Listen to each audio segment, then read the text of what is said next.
ဒီကကောင်မလေးပို့ပြီးစော်ကြရဲဆိုတော့သူခေါ်တာကလေးလေးရင်မစင်နွေးထွေးစိတ်ကဘာတိုင်းချစ်ရသည်ဆိုတော့ကောင်မလေးပို့စော်ကြရများရဲဆိုတော့ TikTok မှာဆိုအများနဲ့ရွှေ့လိုက်အားလေးတွေ့တော့ဘာပဲပြောလေ2025မှာအဲ့လိုလေးတချင်းအစ်စ်လေးနဲ့ပြန်ပြီးတော့လာတော့ဝမ်းသာပါတယ်မဟုတ်ရင်မေလာကိုအများနဲ့တည်ရမလားအဲ့ပြန်ဆိုတေးတွေပဲဘာညာဆိုပြီးပြောနေကြတာလေအရှိမလည်းထွက်ထားတဲ့ကိုပိုင်ချင်းလေးတော့ရှိပါတယ်ဒါပေမဲ့24နာရီလေးကပို့ပြီးတော့လူတိသွားတယ်လို့ပြောလို့ရမယ်သူခေါ်တဲ့ကလေးလေးရှင်မအစင်တွေထွေးတုံနေအောင်ချေရသည်ဗီဒီယိုအစသူများရပြောကြတယ်ဟဲ့ဘယ်လိုရိုက်ထားရလဲပေါ့တကယ်တော့မဟုတ်ဘူးမေလာအဲ့လိုပေါ့ယောက်ျားလေးတယောက်ကိုဆွဲလန်းပြီးတော့ယူပြီးတော့ရှောက်သွားတဲ့ပုံစံမျိုးဆွဲအဲ့လိုသိရမလားဘူပြီးတော့ရှောက်သွားတဲ့ပုံစံမျိုးရိုက်တာဆိုတော့ music video ကအစနည်းနည်းအဲ့လိုမျိုးစိတ်မမှန်တဲ့ပုံစံမျိုးလေးရိုက်ထားတဲ့အတွက်ကြောင့်မလို့တချင်းဆိုတာကိုလည်းအဲ့လိုပြင်းပြင်းလေးပဲဆိုထားတယ်စက္ကန့်နဲ့အညလွမ်းနေတကယ်ပါ24နာရီတီးတာလည်း music လေးကလည်းအဲ့လိုပြင်းတဲ့သဘောလေးဆိုတာဒါတချို့ကကြာသူပြောကြတာပေါ့နော်ဟာဘာလို့လုပ်ထားရလဲပေါ့တကယ်ဆိုသူခေါ်တာကလေးလေးသူများကြအဲ့လိုလေးဖြစ်စေချင်ကြကိုကတော့ပုံစံလေးမတူအောင်လို့အဲ့လိုအပြင်းထန်လေးနဲ့တမင်တက်လေးဆိုလိုက်တာပါဒါတော့သူ့ကြိုက်တဲ့သူပေါ့နော်မတူဘူးဆိုတော့အရင်ပြန်ဆိုတေးဆိုတော့ကြိုက်တဲ့လူတွေကလည်းအဲ့လိုအတန်ပဲကြိုက်ကြတယ်ဒီဘက်ခစ်ဆိုရင်လည်းဒီဘက်ခစ်ကိုကြိုက်တဲ့ပြိတ္တတွေရှိရဲဆိုတော့နောက်ပိုင်းလည်းအဲ့လိုထပ်ပြီးတော့အဲ့လို balance လေးမျှအောင်လို့ဆိုသွားဖို့ရှိပါတယ်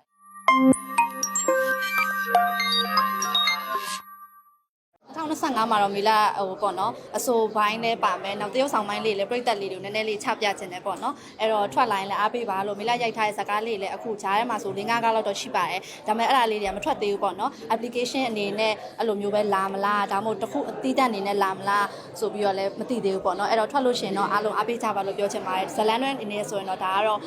ဒါမီလာရဲ့ဒုတိယမြောက်လို့ပြောရမှာပေါ့ဟုတ်အဆိုပိုင်းကတော့မီလာတို့ကတချင်းဆိုလို့ခေါ်လို့ရှိရင်ကိုယ်တချင်းလေးတွေကိုဆိုပြီးတော့ပြီးသွားပြီလေအဲ့တော့ကြာချိန်က2နာရီလောက်ပဲကြာတာဟုတ်တရုတ်ဆောင်တာကြတော့မှုသွင်းရတယ် dialogue တွေဖတ်ကြရတယ်နေ့တိုင်းဇလန်တွဲဆိုပို့ဆိုတာပေါ့တစ်လလောက်ကြာတယ်ဆိုတော့နည်းနည်းတော့မှုဟို character မိအောင်တော့ပို့ပြီးစူးစမ်းရတာပေါ့အစိုးရတော်တော်များများနည်းနည်း free ဖြစ်တာများတယ်ဆိုတော့ character တစ်ခုစီးမျောဖို့ကတော့နည်းနည်းလေးတော့ခက်ခဲတယ်ဟုတ်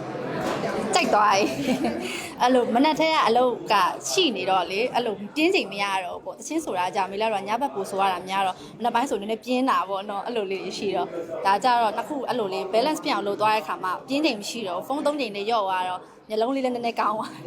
မေလာအတွက်ကတော့အမှန်တိုင်းပြောရင်ရုပ်ရှင်ကားတွေကငငယ်လေးတွေကမွေးကလေးကကြည်လာရပဲပြောရမှာပေါ့နော်အဖွားတို့ကရုပ်ရှင်ရမ်းကြည့်တော့လေအဲ့တော့ဘသူဆိုရင်ဘသူ item ဘသူစားဘသူ item ဆိုပြီးဖမ်းမိနေတော့ဟာတာရအရန်ကြည့်ပြတာများတော့ဟာတာရဆိုမေလာအတွက်ကအရန်ခက်ခဲစရာသိမရှိဟိုရခေါ်တဲ့ကလေးလေးရှင်မအစင်တွေထွေးတုံနေအောင်ချေရသည်